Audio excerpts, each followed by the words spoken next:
This bill is the beginning of finding a balance between the human and bear population. It should have included hunting, but I will support the bill as acknowledgement that we have a growing issue. I bet no one else can say they met a bear last fall when they were door knocking. I and an unnamed Senate candidate were coming up one side of the driveway and the bear went down the other. I enjoyed seeing it, but they're a beautiful, majestic animal.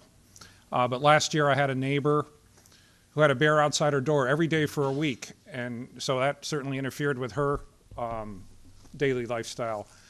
Along with several other legislators, I attended a forum in Torrington last December, hosted by the Yukon 4-H Extension, and had deep representatives, one veterinarian, and some others.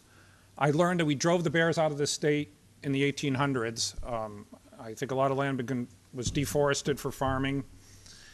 After that, the first bear was seen back in the state in 1989. The first recorded home invasion was 1992. In this forum, Deep said they don't have the staff to respond to bear issues other than home entries or human encounters. One Deep officer related that he has to cover 42 towns. They also said that aversive therapy like noise, bear spray, beanbag guns have a limited lasting effect. And if bear enters the home, they're euthanized. Relocation doesn't work. You're just moving a bear that behaves badly to another area. The bear might be diseased. Last year we had 2 recorded attacks.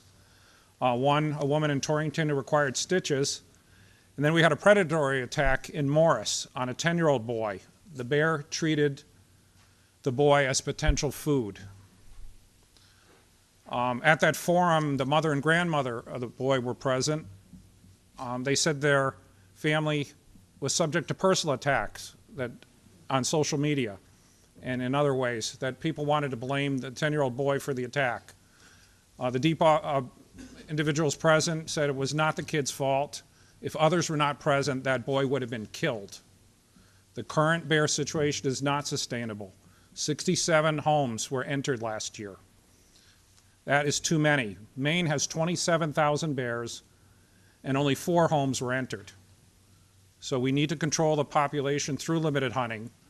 Bears need to gain a natural fear of humans. We do need to sacrifice a few bears to save the species, and that's what the bear biologist that Representative Reddington Hughes said.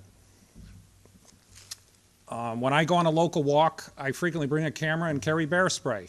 I recently captured a video of a bear on a game camera, which was put out just to capture game, not for hunting. Capture game on camera is probably, I make too much noise or smell bad. So now I leave the camera out there, and I'm really enjoying seeing the local wildlife. Some oppose hunting, should I say, because they see bears as cute and cuddly. But they are a wild animal, and they're potentially frequently bigger than us.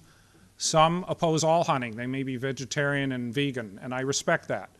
Right now we've been here 4 hours and I missed lunch, and I do not like bear meat, but I would gladly eat a bear sandwich. But another thing that was said of the bear, you can love one bear too much to the detriment of all bears. They are wild animals. They need to be kept in check. We need to get this policy right for the sake of bears and humans. They're wild creatures, and their population is growing rapidly. So the estimates I've heard from Deep are 1,000 to 1,200 bears. Obviously, the population is growing, and I've heard growth, even the lowest end growth rates are 5 to 7%. So that means in 10 years, there'll be 1,600 to 2,400 bears. Their range is constantly expanding. In answer to a question at the public hearing, I was told by the person who manages wildlife, the carrying capacity is 3,000. That surprised me. But then I realized that's for the whole state, which they've not very prevalent on the east side of the Connecticut River. I suspect that we're near saturation, and that word was used at the forum in Torrington in northwest Connecticut.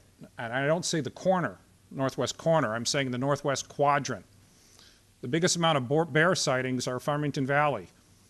I hear the phrase that we're in the bears' territory. Well, there were no bears in 1980. If you go back far enough, you could say we're in the mastodon territory. But I know they're extinct. A Yukon study in 2017 found that the bears actually prefer the suburbs because it's a mixture of woods and plenty of human food sources. Bears are moving into folks' yards and under their decks. We had one, the news reported, spent the winter in a tree in West Hartford. That's a pretty suburban town. We had multiple reports of bears living under people's decks, one in Avon. So it's more correct to say the bears have invaded our territory. Whether you believe in evolution or intelligent design or some of each, we are the apex predator. We are the rightful steward of nature, including all wildlife. And we have the responsibility for managing the bear population, not just letting it get out of control. So the principle that should govern us is safety first, of humans first, and then the bears. This law we're proposing today is an improvement over the status quo. It makes it easier to get a permit to take wildlife that damage crops, livestock, and apiaries. It clarifies, which is very foggy in current law, when deadly force can be used against a bear to protect a person or a pet when a bear enters an occupied building. It also implements a provision against deliberately feeding bears and other dangerous animals. I know 3 out of 4 towns in my district have ordinances that they're finding are difficult to enforce, and the 4th town is considering an ordinance. They would welcome deep backup to enforce intentional feeding. The saying is, a fed bear is a dead bear. A limited bear season will control the population, and as has been said, studies, it shows that bear hunting makes bears more averse to humans. So I support this bill. I hope next year we'll consider a limited bear season. I pray it will not take another serious attack on a human for the legislator to pass a limited bear season. To not do so would be negligent on our part. Thank you, Mr. Chair. Thank you. Representative Callahan.